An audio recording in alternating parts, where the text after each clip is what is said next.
గిరిజనులు తమ దేవతలను ప్రతిష్ఠించిన వేదికలే గద్దెలు. గద్దె అంటే సింహాసనం అని. ఒకటి సమ్మక్క గద్దె, మరొకటి సారలమ్మ గద్దె.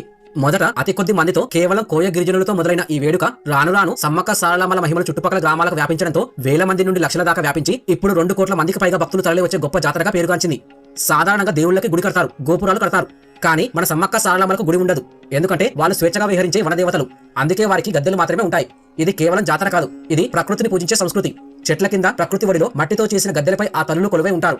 ఆసియా ఖండంలో అతిపెద్ద ఆదివాసీ జాతర తెలంగాణ రాష్ట్రం ములుగు జిల్లా తాడ్వాయి మండలం మేడారం గ్రామంలో జరుగుతుంది.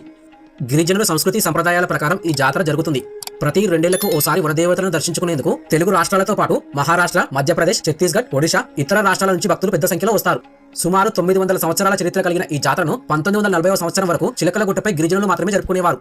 కానీ 1940 నుండి తెలంగాణ ప్రజలంతా కలిసి జరుపుకుంటున్నారు. రాను రాను జనం పెరుగుతుండటంతో జాతరను కొండ కింద జరపడం ప్రారంభించారు. ఈ మేడారం జాతరను తెలంగాణ ప్రభుత్వం 2014లో రాష్ట్ర పండుగగా గుర్తించింది. అయితే ఈ మహా జాతరను నిర్వహించేది బ్రాహ్మణ పూజారులు కాదు, సమ్మక్క సారలమ్మల వారసులైన వడ్డెలు అనబడే కోయ పూజారులు. వారిదే ఈ జాతరలో కీలక పాత్ర. వంశ పారంపర్యంగా తరతరాలుగా వస్తున్న హక్కు అది. మేడారంలో సమ్మక్కను దర్శించుకునే ముందు ఆమె కొడుకు జంపన్న రంగని భక్తుల నమ్మకం. అందుకే ముందు జంపన్న వాగులో స్నానం చేసి ఆ తర్వాతే అమ్మవారి గద్దెల దగ్గరకు వెళ్తారు. మొత్తం 4 రోజులు జరిగే ఈ జాతరలో ప్రతి ఘట్టం ఒక అద్భుతమే. వనదేవతలు గద్దెలకు రావడం ఒక ఎత్తు అయితే, వారు వచ్చే దారిలో భక్తుల పూనకాలు, శివసత్తుల విన్యాసాలు మరొక ఎత్తు.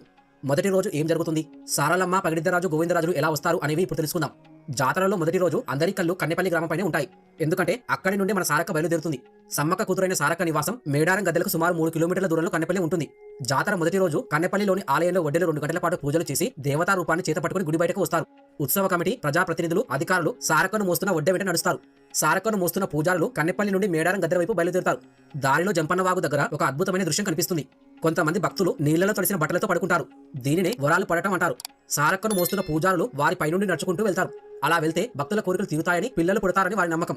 అదే రోజు సారక్క గద్దెపైకి రాకముందే కొండాయి నుంచి సారక్క భర్త అయిన గోవిందరాజును, పూనుగొండ నుంచి పగిడిద్దరాజును కాలినడకన అటవీ మార్గం మీదుగా మేడారం తీసుకొచ్చి మొదటి రోజు సాయంత్రం గద్దెలపై ప్రతిష్ఠిస్తారు. ఆదివాసీ గిరిజన సంప్రదాయం ప్రకారం పూజలు చేసిన తర్వాత పగిడిద్దరాజు, గోవిందరాజు, సారలమ్మలను గద్దెలపైన ప్రతిష్ఠిస్తారు. అమ్మవారు జంపన్న వాగు దాటి మేడారం గద్దెల వైపు వస్తుంటే లక్షలాది మంది జనం ఆమెను ఒక్కసారైనా తాకాలని, చూడాలని పోటీ పడతారు. ఆ దృశ్యాన్ని చూడటానికి 2 కళ్ళు చాలవు. ఆ రాత్రంతా మేడారం జనసంద్రం సారలమ్మ తల్లి నామస్మరణతో మారు మోగిపోతుంది. భక్తుల ఆనందానికి, ఉద్వేగానికి అవధులు ఉండవు. ఇక 2వ రోజు మేడారం జాతరకి ప్రాణం పోసే ఘట్టం. కోట్లాది మంది శ్వాస బిగబట్టి ఎదురు చూసే అద్భుత దృశ్యం. అదే సమ్మక్క తల్లి చిలకలగుట్ట నుంచి గద్దెలపైకి రావడం. తెల్లవారు జామున నుంచి కార్యక్రమం మొదలై ప్రధాన పూజారి, కొద్దిమంది వడ్డెలు, అధికారులు మాత్రమే చిలకలగుట్ట వైపు బయలుదేరుతారు. కొంత దూరం వెళ్ళాక అందరూ ఆగిపోయి కేవలం ప్రధాన పూజారి మాత్రమే అడవిలో ఒక రహస్య ప్రదేశానికి చేరుకుంటాడు. చిలకలగుట్ట అత్యంత పవిత్రమైనది. ఆ సమయంలో అక్కడికి ఎవరికీ ప్రవేశం లేదు. గుట్ట మీద ఉన్న నెమలినార చెట్టు దగ్గరకు చేరుకున్న ప్రధాన పూజారి తనతో పాటు గోప్యంగా తెచ్చుకున్న సామాగ్రితో అమ్మవారికి రహస్య పూజలు చేస్తాడు. అప్పుడు జరుగుతుంది అసలు అద్భుతం. సమ్మక్క తల్లి